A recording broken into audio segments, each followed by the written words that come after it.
तो बच्चों आज हम पढ़ेंगे विकिरण तथा द्रव्य की द्वैत प्रकृति। बहुत ही अच्छा चैप्टर है, तो इसको फटाफट से पढ़ेंगे और बहुत ही इंटरेस्टिंग है, तो आपको मजा भी आएगा पढ़ने में। तो सबसे पहले आज हम देखते हैं कि हम आज पढ़ेंगे क्या। ये बहुत जरूरी है। तो आज हम पढ़ेंगे किरणों के इतिहास के बारे में, कि किरणों की खोज किसने की और किरणों की खोज कैसे की। क्योंकि जो किरणों की खोज की किसने, ये तो रटना बहुत आसान है, केवल नाम पढ़ा हो याद कर लिया। बट उन्होंने कैसे की वो बहुत जरूरी है, उसको समझना भी उतना ही जरूरी है कि इन लोगों ने इस चीज की खोज की कैसे। तो बहुत ही महान जो है हम लोग साइंटिस्ट होते हैं, तो हम उन्हीं के बारे में पढ़ेंगे कि किसने किस किरण की खोज की और कैसे की। तो सबसे पहले, जैसे कि आपने पहले चैप्टर में पढ़ा होगा 12वीं कक्षा के, जो अपना वैद्युत क्षेत्र होता था और चुंबकीय क्षेत्र होता था। तो आपने पहले चैप्टर में जो है वैद्युत क्षेत्र के बारे में पढ़ा होगा, कुछ समय बाद चुंबकीय क्षेत्र के बारे में पढ़ा होगा। तो कुछ चैप्टर बाद अभी पढ़ेंगे कि मैक्सवेल है, या फिर आपने पढ़ चुके हो लास्ट चैप्टर में। मैक्सवेल ने हमें ये बताया कि जो अपना वैद्युत क्षेत्र होता है और चुंबकीय क्षेत्र होता है, ये एक दूसरे से 90 कोण पर होते हैं, एक दूसरे के 90 कोण पर स्थापित होते हैं। और ये कुछ उसी तरीके से जो है आगे चलते हैं। जैसे कि ये देखिए, मान लीजिए ये तरंग जो है, रुको मैं आपको बताता हूँ। मान लीजिए यहाँ से स्टार्ट हुई, तो इसका जो वैद्युत क्षेत्र होता है वो कुछ इस तरीके से चलेगा, और जो इसका चुंबकीय क्षेत्र होता है वो ऐसे चलेगा। तो मेरे ड्राइंग की वजह से आपको कुछ दिख नहीं रहा होगा। तो अब आप ध्यान से देखिए, ये एक दूसरे से 90 डिग्री का एंगल बनाए हुए हैं। यहाँ से लग रहा है अपनी तरफ है, यहाँ पीछे की तरफ बनाए हुए हैं, यहाँ आगे की तरफ बनाए हुए हैं। मतलब 90 डिग्री तो पीछे आगे दोनों तरफ से बनाए हुए हैं। पर 90 कोण ये हैं, ये स्थापित किए हैं और हमेशा करेंगे। मतलब ये 90 कोण पर ही रहेंगे, हमेशा एक दूसरे के 90 कोण पर ही रहेंगे। तो ये हमें मैक्सवेल ने जो ये बताया था। और इसके बाद हर्ट्ज के प्रयोगों ने प्रकाश की तरंगीय प्रकृति को अभूतपूर्व रूप से स्थापित किया। तो हर्ट्ज के प्रयोगों ने प्रकाश की तरंगीय प्रकृति को अभूतपूर्व रूप से स्थापित किया। तो हर्ट्ज ने हमें बताया कि जो प्रकाश है उसकी तरंगीय प्रकृति को उन्होंने प्रूफ किया। प्रकृति दो प्रकार की होती है, एक होती है तरंगीय प्रकृति और एक होती है कण प्रकृति। तो उन्होंने जो है तरंगीय प्रकृति को अभूतपूर्व रूप से स्थापित करके हमें तरंगीय प्रकृति को बताया, कि ये प्रूफ करके दिखाया कि प्रकाश की है वो तरंगीय प्रकृति में के रूप में होती है। और मैक्सवेल ने हमें बताया कि जो भी वैद्युत चुंबकीय किरणें होती हैं, उनकी उत्पत्ति, उनकी क्या बोलते संसूचना के बारे में उन्होंने हमको बताया। और कैसे वो 90 कोण में हमेशा रहते हैं और आगे चलते हैं, उसके बारे में उन्होंने हमें बताया। आगे हम पढ़ेंगे कि किस सन में किस वैज्ञानिक ने किस किरण की खोज की। तो 1895 में एक्स किरणों की खोज या एक्स रेज की खोज रूटगेन के द्वारा की गई थी। तो उन्होंने हमको एक्स रेज के बारे में बताया, उनकी खोज की कि कहाँ से आ रही हैं, इनकी प्रॉपर्टीज क्या हैं। और 1897 में हमें इलेक्ट्रॉन की खोज देखने को मिलती है। तो इलेक्ट्रॉन की खोज ये किसने की? तो इलेक्ट्रॉन की खोज की थी जे जे थॉमसन ने। तो ये नाम तो आपको अपने जबान पे रखना ही है, जे जे थॉमसन। इन्होंने इलेक्ट्रॉन की खोज की थी। इससे क्वेश्चन लगभग अगर बनना होगा तो जे थॉमसन से आ ही जाता है। वैसे इंट्रोडक्शन से क्वेश्चन आएगा नहीं 12th क्लास में, लेकिन फिर भी आप ये जे जे थॉमसन को ये हमेशा याद रखिए, इलेक्ट्रॉन की खोज जे जे थॉमसन ने की थी, वैसे आपको पता ही होगा। तो इन दोनों की खोज के द्वारा परमाणु संरचना को समझने में हमें बहुत सहायता मिली। हाँ, परमाणु संरचना को समझने में हमें इन्हीं दोनों की सहायता से समझने में बहुत आसानी हो गई थी। तो बहुत सहायता मिली इन दोनों के एक खोज के द्वारा हमें परमाणु संरचना को समझने में। तो एक एक डायग्राम की मदद से मैंने आपको समझाने की कोशिश की है कि जो है ये कैथोड रेस की खोज कैसे की गई थी। तो वैसे हाथ से बनाया है, लेकिन आपको समझाने के लिए बहुत है। तो अभी आप ये देखिए, ये जो अ, सबसे पहले ये विसर्जन नलिका, ये क्या है? ये वह नलिका है जिसके अंदर यह जो है एक्सपेरिमेंट जो है किया गया था। और ये क्या लिखा हुआ है? बहुत ही कम दाब पर। तो बहुत ही कम प्रेशर पे इसको जो है एक्सपेरिमेंट को किया गया था। और ये जो है अपनी एनोड है इस साइड, ये वाली। और इस साइड जो है ये अपनी कैथोड है। तो जैसा कि आपको पता ही होता है कि जो कैटायन होते हैं वो मतलब जो है पॉजिटिव चार्ज के होते हैं, और जो एनायन होते हैं वो नेगेटिव चार्ज के होते हैं। और जो अपनी एनोड होती है वो पॉजिटिव चार्ज की होती है, और कैथोड जो है वो नेगेटिव चार्ज की होती है। तो जैसा कि आप यहाँ पे देख ही सकते हैं, ये देखिए नेगेटिव चार्ज यहाँ पे शो कर रखा है, ये कैथोड है, और ये जो है अपनी एनोड है, और ये यहाँ पे इसका पॉजिटिव चार्ज है। तो ये आपको समझ में आ ही रहा होगा। और यहाँ ये उच्च वोल्टेज जनरेटर, तो हम लोग यहाँ पे एक जनरेटर लगा रखा है जिससे कि इन सारा को करंट वगैरह मिलता रहेगा। निर्वात पंप क्या होता है? निर्वात पंप जो है इससे इसके अंदर हवा नहीं होती है, इसके अंदर कोई भी बल काम नहीं करता है। तो ये अपना निर्वात पंप है, आपको पता ही होगा इसके बारे में। और बाकी अपनी एनोड हो गई, अपनी कैथोड हो ही गई, विसर्जन नलिका होती है कमरा पर। और ये पीत हरा रंग क्या है, इसके बारे में ही जो है आज हम बताएंगे आपको। तो सबसे पहले मैं सब हटा देता हूँ उससे। अब देखिए, तो क्या होता है कि जैसे ही करंट पास करने पर जो यहाँ से करंट जाता है, तो इस प्लेट से करंट होता हुआ इसके इस प्लेट से जो है करंट वापस आ जाता है। तो अपना जो है पूरा कंप्लीट हो जाता है सर्किट। अब क्या होता है कि यहाँ पर जो है इस साइड पीत हरा रंग हमें जो है देखने को मिलता है, इस साइड। अब ऐसा क्यों होता है, और को मैं आपको दिखाता हूँ कि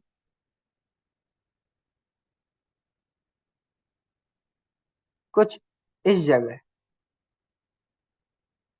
जो है पीत हरा रंग हमको देखने को मिलता है। तो ऐसा क्यों होता है?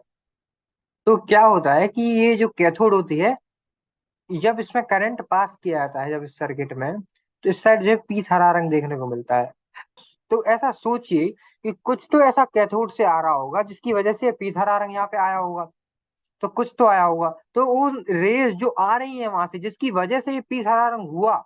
और ये पीत हरा रंग हर बार नहीं होता है, ये जस्ट इस ग्लास जो हमने यूज किया है केवल इसकी वजह से पीत हरा रंग हुआ है।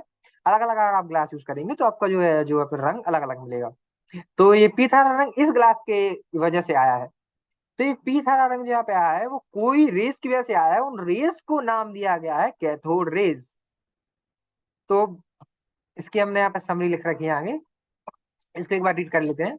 लगभग 0.001 मिलीमीटर पारे के स्तंभ के अत्यंत कम दाब पर यह पाया गया कि ऐसे दो इलेक्ट्रॉनों के बीच जिनके द्वारा विसर्जन नलिका में गैस पर विद्युत क्षेत्र स्थापित किया जाता है, एक विसर्जन होता है। कैथोड के सम्मुख कांच पर प्रतिदीप्त उत्पन्न होता है। दीप्त का रंग कांच की प्रकृति पर निर्भर करता है। अभी मैंने बताया था कि प्रदीप्त का जो रंग होगा वो कांच की प्रकृति का निर्भर करेगा। अलग अलग आप कांच यूज करेंगे तो वो रंग अलग अलग हो जाएगा। जैसे कि हमने यहाँ पे सोडा का कांच यूज किया था, तो सोडा कांच के लिए पीत हरा रंग का। इस प्रतिदीप्ति का कारण उस विकिरण को माना गया है जो कैथोड से आ रहा है। तो कैथोड से जो आ रही है, हम लोग नाम क्या दिया है? कैथोड। उन्हीं की वजह से यह जो रंग हमें देखने को मिला है। ये कैथोड किरणें 1870 में विलियम क्रूक्स के द्वारा खोजी गई थी। विलियम क्रूक्स ने जो है इनकी खोज की थी। जिसके बाद 1879 में यह सुझाया कि ये किरणें तीव्रता से चलने वाली ऋण आवेशी कणों की धारा से बनी है। अब ब्रिटिश भौतिक शास्त्री जे जे थॉमसन ने इस परिकल्पना की पुष्टि की। तो जे जे थॉमसन जो है उन्होंने इस एक्सपेरिमेंट को प्रूव किया और अच्छे से समझाया कि ये रेस कैसे आ रही है, कहाँ से आ रही है। तो इन लोगों ने जे जे थॉमसन ने जो है इस एक्सपेरिमेंट की पुष्टि की। तो ये एक्सपेरिमेंट मैं आशा करता हूँ कुछ समझ में आ गया होगा। अब इस एक्सपेरिमेंट के परिणाम क्या हुए ये तो बहुत जरूरी है। एक्सपेरिमेंट तो पढ़ लिया, लेकिन उसके परिणाम भी पढ़ना तो उतना ही जरूरी है। तो इस एक्सपेरिमेंट या प्रयास के परिणाम क्या थे, तो देखते हैं उसके परिणाम क्या थे। इस एक्सपेरिमेंट के द्वारा यह पाया गया कि ये कण प्रकाश के वेग जो कि आप सबको पता है कितना होता है, T3 गुणे 10⁸ मीटर पर सेकंड जो है प्रकाश का वेग होता है, उसकी स्पीड। तो उस प्रकाश की स्पीड के लगभग 0.1 से लेकर 0.2 गुना वेग से चलती है। मतलब प्रकाश के वेग से 0.1 और 0.1 से लेकर 0.2 गुने वेग से चलती है। ये जो किरण है ये 0.1 से लेकर 0.2 गुने वेग से चलती है। किसके गुने वेग से चलती है? प्रकाश के वेग से, जो कि है 3 × 10⁻⁴ इतनी स्पीड के 0.1 से लेकर 0.2 गुना वेग से चल रही है वो। वर्तमान में E/m का स्वीकृत मान 1.76 × 10⁻11 कूलाम पर केजी है। ये यूनिट जो है ये इंपॉर्टेंट है, तो आप इसको भी हमेशा जो है अच्छे से पढ़ा कीजिए। यूनिट जो है बहुत इंपॉर्टेंट होती है, बहुत इंपॉर्टेंट होती है। तो ये जो है E/m का उसका स्वीकृत मान होता है, जो कि है 1.76 × 10⁻11 कूलाम पर केजी, ठीक है। तो E/m का इसका मान होता है। और यह भी पाया गया कि E/m का मान कैथोड उत्सर्जक क्यों है? क्योंकि वहां से रेज आई है, वहां गई नहीं है, वहां रेज आई है, तो वहां आई है तो वो उत्सर्जक हो गया। तो उत्सर्जक के पदार्थ अथवा धातु या विसर्जन नलिका में भरी गैस की प्रकृति पर निर्भर नहीं करता। इस प्रेक्षण ने कैथोड किरण कणों की सार्विकता को सुझाया कि ये जो है ये डिपेंड, मतलब ये नहीं करती हैं किसी चीज पर डिपेंड की धातु या विसर्जन नलिका में भरी गैस की प्रकृति क्या है। अभी मैंने जैसे आपको बताया था कि कांच जो है हम कौन सा इस्तेमाल कर रहे हैं, उस पे रहेगा कि जो है रंग कौन सा आएगा उस साइड एनोड पर। तो ये जो E/m का मान होता है जो है अपना कैथोड का, वो धातु या विसर्जन नलिका में भरी जो गैस है उसकी प्रकृति पर निर्भर नहीं करता है। तो ये जो है हमें बताया गया कि कैथोड रेस की जो है कोई प्रॉपर्टीज क्या होती हैं, और ये है ये बताया, इससे एक्सपेरिमेंट से पता चला कि वो कितने वेग से चलती हैं और कितना जो है उनका E/m का मान क्या है, और वो जो है वो किस किस पर निर्भर करती हैं, किस पर निर्भर नहीं करती हैं। तो इस एक्सपेरिमेंट का यही परिणाम थे जिनको आपको अच्छे से पढ़ना है। और इन किरणों के लिए E/m का मान उतना ही पाया गया जितना कि कैथोड किरण कणों का था। इस प्रकार इन प्रेक्षणों ने यह स्थापित कर दिया कि ये सभी कण यद्यपि भिन्न दिशाओं में उत्पन्न हुए थे, प्रकृति में समान थे। जे थॉमसन ने 1897 में इन कणों को इलेक्ट्रॉन नाम दिया। अब उन्होंने देखा कि यार E/m का मान तो उतना ही है, यानी सारी जो प्रकार की प्रेक्षणों ने यह स्थापित किया कि कोई भी जो है उन्होंने देखा कि किरण आ रही है उसका E/m मान उतना ही है। तो उन्होंने जो है बाद में 1857 में इन कणों को इलेक्ट्रॉन नाम दिया। तो उन्होंने बाद में इसको इलेक्ट्रॉन का नाम दिया। तो जे थॉमसन ने इलेक्ट्रॉन की खोज की थी, जो कैथोड रेज जो थी ये वहां पे इलेक्ट्रॉन थी, जो बाद में 1857 में इनको इलेक्ट्रॉन जो है उन्होंने नाम दिया था जे थॉमसन ने। तो ये क्या है, ये अब तो एक्सपेरिमेंट तो देखो खत्म हो गया भाई, ये एक्सपेरिमेंट खत्म हो चुका है। अब हम कुछ आगे देखेंगे कि आगे जो है अब हमें पढ़ना है क्या इसके बाद। इस चैप्टर में जो पढ़ना है वो ये पढ़ना है जो आपको सामने दिख रहा है। हमको ये नहीं पढ़ना है कि जे थॉमसन ने किसकी खोज किया क्या की। वो हमारा जस्ट एक इंट्रोडक्शन पार्ट था चैप्टर में, किरणों के बारे में, किरणें कहाँ से आई, खोज किसने की और कैसे की।